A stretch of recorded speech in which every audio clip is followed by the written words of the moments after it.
This channel does not promote any violent, harmful, or illegal activities. All content provided by this channel is meant for an educational purpose only. নমস্কার, স্বাগত আপনাকে আরো একবার TV 9 বাংলায়। ঘড়িতে সময় এখন সন্ধ্যে 6:30। তার মানে এই সময় এখন টিভি 9 স্পেশালে। বাংলাদেশ থেকে কাঁটাতার পেরিয়ে এপারে এসে শাসক দলের পঞ্চায়েত প্রধান। শুধু তাই নয়, হারিয়েছেন নামও। ভুয়ো নাম পরিচয়ে ওপার বাংলা থেকে এসে চালাচ্ছেন এপার বাংলায় শাসন। কিন্তু বৈধভাবে ভারতীয় নাগরিকত্ব পাওয়া যায় কিভাবে? আজ সেই এক্সক্লুসিভ খবরই আপনাদের সামনে তুলে ধরবো আজকের স্পেশাল লাইনে। আর আজকের স্পেশাল লাইন নিয়ে আমি দীপ রয়েছি আপনাদের সঙ্গে।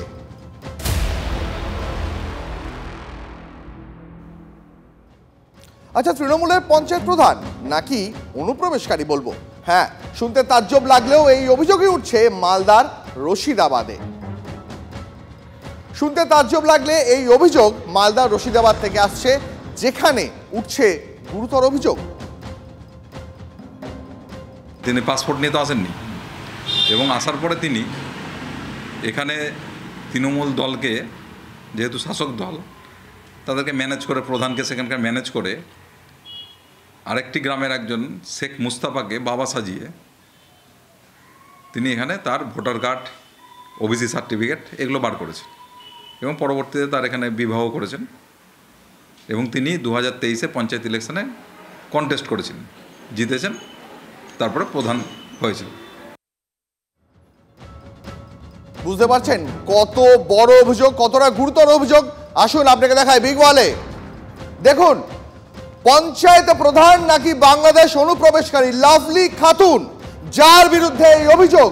এই লাভলি খাতুন রশিদাবাদের পঞ্চায়েত প্রধান। তিনি নাকি আসলে ওপার বাংলার নাগরিক, এপার বাংলায় এসে এখন তিনি পঞ্চায়েতে প্রধান। দেখুন দেখুন আরো একবার, লাভলি খাতুন পঞ্চায়েত প্রধান রশিদাবাদের। এই মালদা তৃণমূল পরিচালিত রশিদাবাদ গ্রাম পঞ্চায়েতের প্রধানই এই লাভলি খাতুন। অভিযোগ, লাভলির আসল নাম মোটেও লাভলি নয়, তার আসল নাম নাজিয়া শেখ, আর তিনি বাংলাদেশের নাগরিক। পাসপোর্ট ছাড়াই অবৈধভাবে ভারতে ঢুকেছিলেন 2012-এ। ঢুকেই রেশন কার্ড তৈরি করেন বলে অভিযোগ। তাতে হরিশ্চন্দ্রপুরের বাসিন্দা শেখ মুস্তাফা বলে একজনকে বাবা বলে পরিচয় দেন। বিয়ে করেন এক ভারতীয় নাগরিককে। 2015-এ ভোটার কার্ড ইস্যু করা হয় তার নামে। কিন্তু এখানেই বড় চমক, জন্মের প্রমাণপত্র ইস্যু হয়েছে 2018 সালে, আর 2023 সালে ভোটে জিতে তৃণমূলের পঞ্চায়েত প্রধান। বাংলাদেশি অনুপ্রবেশকারী তৃণমূল পঞ্চায়েতের প্রধান। বিস্ফোরক এই অভিযোগ উঠল। অভিযোগ, তিনি এখানে এসে, বিশেষ করে হরিশ্চন্দ্রপুর থানা এলাকায় এসে, সেখানে এক ব্যক্তিকে তার নিজের বাবা বানিয়ে ফেলেছেন। শুধু তাই নয়, নিজের ভোটার কার্ড বানিয়েছেন 2015-র পরে, আবার নিজের বার্থ সার্টিফিকেট বানিয়েছেন 2018-র পরে। শুধু তাই নয়, প্রভাবশালী নেতা, বিশেষ করে শাসক দলের নেতাদের মদতে একের পর এক তিনি তার পরিচয়পত্র এবং অন্যান্য ডকুমেন্টস বানিয়েছেন। তৃণমূলের মতো দলে নিজেকে একজন সক্রিয় সদস্য হয়েছেন, এবং অবশেষে সেই রশিদাবাদ গ্রাম পঞ্চায়েতের প্রধান হয়ে গেছেন।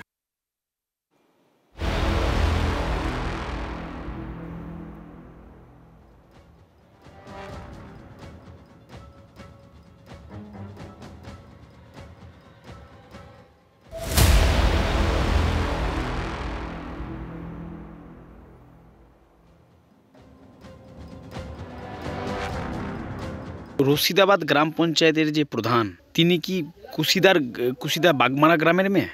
না, কোনোদিনও দেখেননি? না, দেখিনি।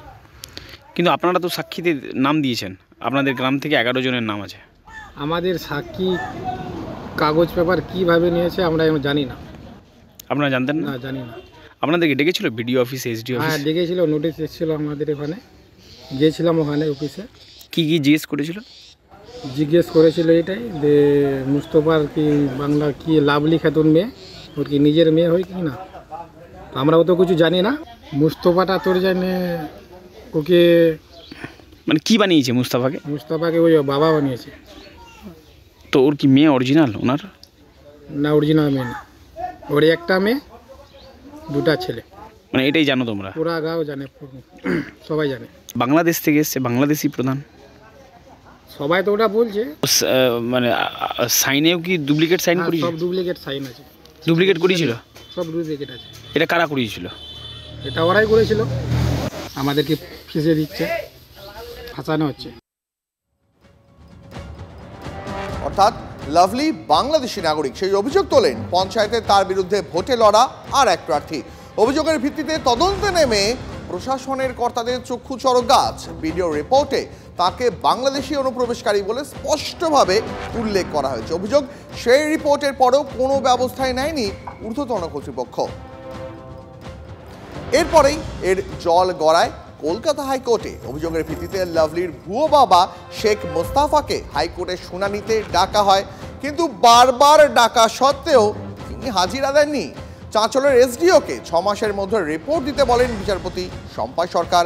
6 মাস পার হয়ে গেলেও এখনো বহাল তবিয়তেই তৃণমূল পরিচালিত রশিদাবাদ পঞ্চায়েতের প্রধান লাভলি খাতুন ওরফে নাজিয়া শেখ। আগামী 5 ফেব্রুয়ারি এই মামলার পরবর্তী শুনানি।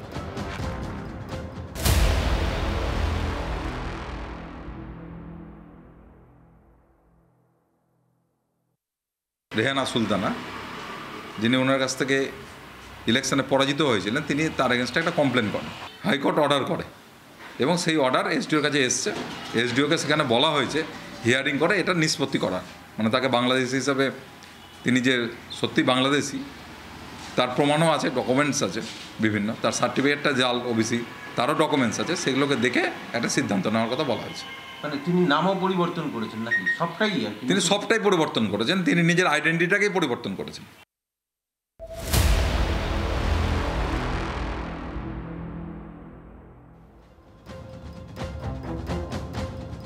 বিরোধীরা বলছে শাসক দলের মদতে শুধু বাংলাদেশি অনুপ্রবেশকারীদের রমরমাই নয়, রীতিমতন পঞ্চায়েতের প্রধান পদে বসাচ্ছে তৃণমূল। অনুপ্রবেশকারী একটা যখন তিনি আজকে হচ্ছে যে এরকম পঞ্চায়েতের প্রধান হয়েছেন, আমরা প্রভাবশালী হয়েছেন, তো এইভাবে কত ব্যক্তি যে পশ্চিমবাংলাতে 2011 সালের পর এই তৃণমূল কংগ্রেস আসার পর কিভাবে তারা অনুপ্রবেশ ঘটাচ্ছে, যে আমাদের এখানকার ডেমোগ্রাফি চেঞ্জ করে দিচ্ছে, অর্থাৎ জনবিন্যাস এখানকার সমস্ত পরিবর্তন হয়ে যাচ্ছে। এটা সারা বাংলায় আমরা লক্ষ্য করছি। আর তৃণমূল কি বলছে? তৃণমূল নিজেদের দায় ঝেড়ে ফেলে অনুপ্রবেশ নিয়ে কেন্দ্রকে নিশানা করছে। আফটার ইনভেস্টিগেশন যা সত্যি যা মিথ্যে সেটা সাদা কোনটা কালো বেরিয়ে আসবে। অ্যাডমিনিস্ট্রেশন তদন্ত করছে, তারপরে যেটা কি সত্যি কি সেটা সকলের সামনেই উদ্ঘাটিত হবে। সিটিজেনশিপ আমাদের স্টেট গভর্নমেন্ট দেয় না। অ্যাকর্ডিং টু ল সেন্ট্রাল গভর্নমেন্টের আন্ডারে হচ্ছে কে সিটিজেনশিপ পাবে, কে সিটিজেনশিপ পাবে না। তো এখন যদি বিজেপি গভর্নমেন্ট শুধু মুখে বড় বড় বক্তৃতা দেয় আর কাজের ক্ষেত্রে লবডঙ্গা হয়, তাহলে তো সেটা তাদের দেখা উচিত।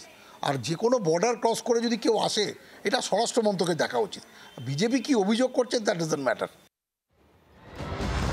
আচ্ছা, তিনি কি সত্যি বাংলাদেশের নাগরিক? এই নিয়ে অভিযুক্ত তৃণমূলের পঞ্চায়েত প্রধানকে ফোন করেছিলাম আমরা। কি বললেন তিনি আমাদের টেলিফোনে, শুনুন। হ্যাঁ, বলছি যে আপনার বিরুদ্ধে একটা অভিযোগ রয়েছে যে আপনি বাংলাদেশি অনুপ্রবেশকারী, এখানে এসে নাম পরিবর্তন করেছেন, কি বলছেন আপনি? পরে কথা বলছি, আমি একটু বিজি আছি। না, এটা নিয়ে একটুখানি তো আপনার একটা প্রতিক্রিয়া আছে। এত পরে কথা বলছি, আমি একটু বিজি আছি, কোথাও কথা বলছি আমি। আচ্ছা, বাংলাদেশ থেকে কাঁটাতার পেরিয়ে এদেশে অনুপ্রবেশের পর ভারতীয় নাগরিককে বিয়ে, তারপর নাম ভাঁড়িয়ে জাল নথি বানিয়ে পঞ্চায়েতের ভোটে লড়াই করেন তৃণমূলের প্রধান লাভলি খাতুন। যাকে বিয়ে করেছেন তিনিও তৃণমূলের নেতা।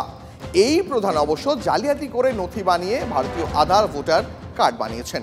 কিন্তু ভারতীয় নাগরিকত্ব পাওয়া কি এত সহজ? যারা বৈধভাবে ভারতীয় নাগরিককে বিয়ে করে এদেশে থাকেন তারা বলছেন এদেশে বৈধভাবে নাগরিকত্ব পেতে দীর্ঘ সময় লেগে যায়। আচ্ছা, পদ্ধতিটা কি দেখুন।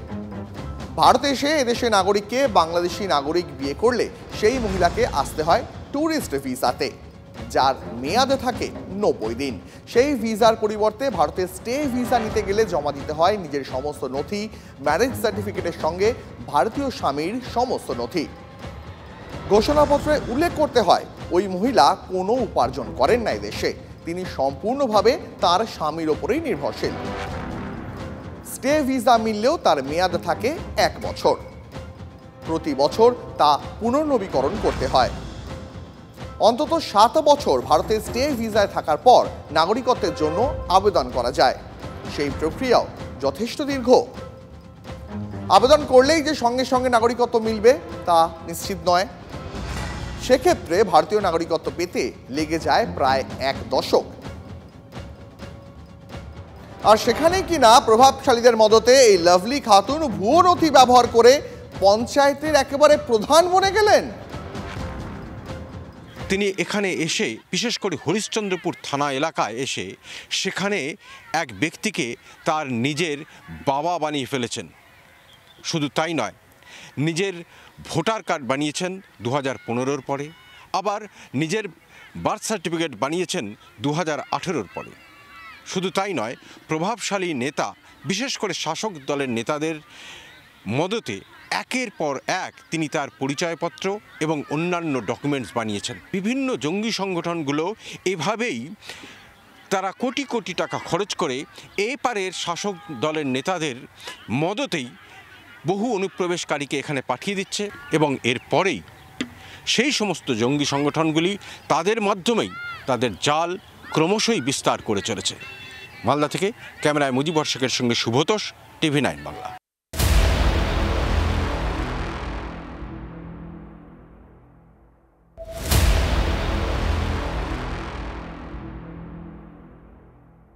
সেই পঞ্চায়েতেরই প্রধান যদি ও দেশের হয় তাহলে তো এটা কি, আমি তো মানে আই এম টোটালি কনফিউজড। তাহলে ওখানে যারা বসে আছেন সরকারি কর্মচারী, পুলিশ কিংবা স্থানীয় মানুষ, এই ধরনের আমার মনে হয় যে আরও আছে অ্যালং দ্য বর্ডার, ইভেন ভেতরে। আমরা খুব লুজলি কাজ করেছি, এখন সে সময় নেই আর। এখন আমাদের আইন অনুসারে যেটা আইন বলছে আমাদের সেটা করতে হবে, সেটা কঠোর হোক আর যাই হোক না কেন। উত্তরবঙ্গের একটা অভিযোগ দেখালাম আপনাদের, এবার দক্ষিণবঙ্গে আসি। দক্ষিণবঙ্গেও বলা ভালো সুন্দরবনে বাড়ছে বাংলাদেশ থেকে এসে এ রাজ্যে বিয়ে করে বসতি স্থাপনের সংখ্যা। ফলে সেই সমস্ত বাংলাদেশি নাগরিকদের আত্মীয়দের আসা যাওয়াও বেড়েছে, আর তাতেই বাড়ছে জঙ্গি অনুপ্রবেশের আশঙ্কা। সন্দেশখালিতে বাড়ছে বাংলাদেশি অনুপ্রবেশ, পাল্লা দিয়ে বাড়ছে জঙ্গি যোগের আশঙ্কা।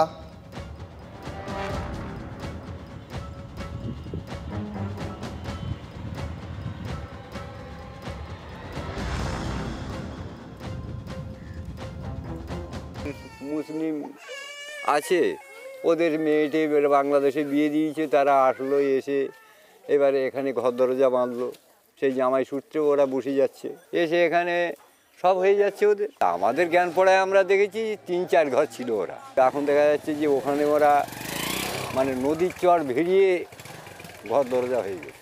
কম বেশি করেও এখন মেয়ে জামাই করে হেন তেন করে আসে, মানে পাশাপাশি সব মোটামুটি ভর্তি হয়ে যাচ্ছে এক এক করে। কোথা থেকে আসছে? বাংলাদেশ থেকে ছাড়া কোথা দিয়ে আসবে এরা?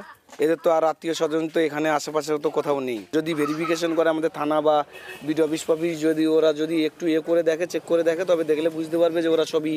এইটুকুটা বলতে পারি, আমরা দেখেছি, জানি আমরা বাংলাদেশ দিয়ে আছে, এমনকি ধুচিনিখালিতেও আসছে। একটা ম্যাপের মাধ্যমে সহজভাবে বিষয়টা বুঝিয়ে বলি আপনাদের। সন্দেশখালীর থুবা নদীর উল্টো দিকে খুলনা পার, আর এই খুলনা পার থেকে এই দুটো নদী পেরোলেই বাংলাদেশ। স্থানীয়দের দাবি সেই খুলনা পারে 10-15 বছর আগে যে বসতি ছিল তার থেকে অনেক বেশি বসতি বেড়ে গেছে ইদানিং। বেশিরভাগ ক্ষেত্রেই বাংলাদেশিরা এসে থাকতে শুরু করেছেন। সেই সুযোগে আত্মীয়র বেশে অনেক সময় জঙ্গি ঢুকে পড়ার আশঙ্কা করছেন এলাকার মানুষরা। দেখালাম আপনাদের কিভাবে উত্তরবঙ্গ হোক বা দক্ষিণবঙ্গ সর্বত্রই অনুপ্রবেশ তো ঘটছে, কিন্তু একেবারে বেনজিরভাবে শুধু অনুপ্রবেশ নয়, অভিযোগ উঠছে সেই বাংলাদেশের মানে পদ্মা পাড়ের নাগরিক এপার বাংলায় মানে গঙ্গার পাড়ে একেবারে প্রশাসনের মাথায় উঠে বসেছে। তাহলে আজকের মতো TV9 বাংলা স্পেশাল 9 এখানেই শেষ করছি।